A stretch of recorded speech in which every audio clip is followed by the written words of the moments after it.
Bonjour à tous, bienvenue au salon de l'ECMA à Milan, c'est le salon de la moto, pour découvrir la Super Soco TC Max. C'est la version 125 de la moto électrique Super Soco TC et qui arrivera courant du mois de mai 2019 en France. Alors la Super Soco TC Max, donc c'est une moto électrique équivalent 125 qui a la particularité par rapport à sa petite sœur la Super Soco TC de ne plus avoir le moteur hébergé dans la roue arrière, mais le moteur est cette fois-ci disposé en position centrale. Il est sous la selle avec une transmission par courroie. Donc une transmission par courroie, ça veut dire qu'on aura un tout petit bruit de frottement, hein. Ça reste moins bruyant que une transmission par chaîne. Donc c'est un dispositif qui est quand même très différent de celui qu'on connaît actuellement sur les Super Soco TC. Également, on est sur une équivalence 125 électrique, donc ça veut dire qu'on a besoin de beaucoup d'énergie, donc une grosse batterie, vous la voyez, on dirait un enclume, mais elle a l'avantage quand même d'être amovible, même si elle pèse lourd, hein, on doit être sur une vingtaine de kilos. C'est rare d'avoir des motos électriques équivalent 125 ou plus avec une batterie amovible, et donc même si c'est lourd, c'est quand même pratique de pouvoir, si on n'a pas la possibilité de garer sa moto dans un garage, de pouvoir l'emmener chez soi pour la recharger. La batterie ensuite se glisse directement dans l'espace équivalent réservoir. Alors au niveau de l'affichage de la Super Soco TC Max, on reste très proche pour le coup de la Super Soco TC équivalent 50 et avec toujours la possibilité de démarrer en mode keyless sans utiliser la clé en appuyant sur le bouton power pour l'initialiser. J'ai toujours la possibilité de bloquer la direction avec la serrure qui est positionnée sur la fourche.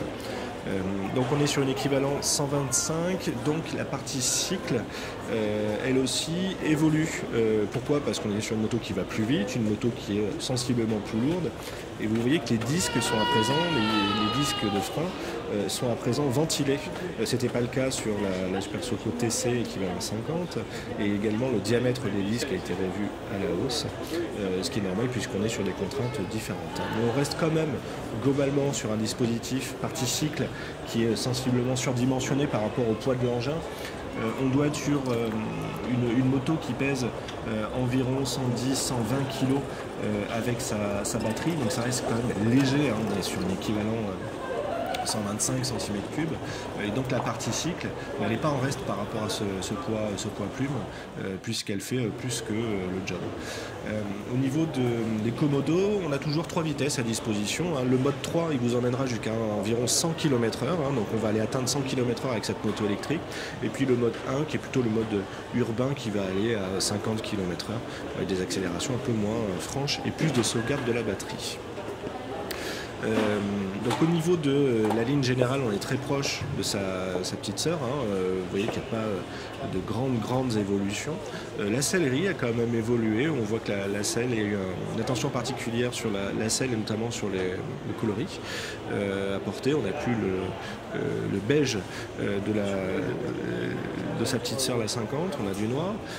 Le guidon a évolué, on voit qu'on est beaucoup moins droit que sur la Super Soco TC, on est un tout petit peu plus penché en avant, donc on a davantage une position roadster, vous voyez que le guidon est aligné avec le haut du réservoir, ce qui n'était pas le cas de la Super Soco TC première version, où on était davantage sur un esprit un peu scrambler.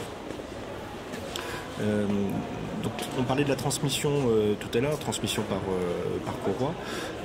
Ça nécessite un petit peu d'entretien. Il n'y avait pas d'entretien avec le moteur précédent, le moteur dans la roue arrière.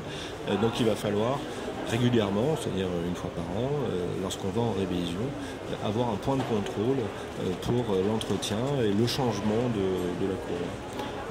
Autre nouveauté, on est toujours sur une béquille latérale, mais une béquille latérale qui a été renforcée. Pourquoi? Tout simplement parce que la Super Soco TC pèse plus dans sa version 125.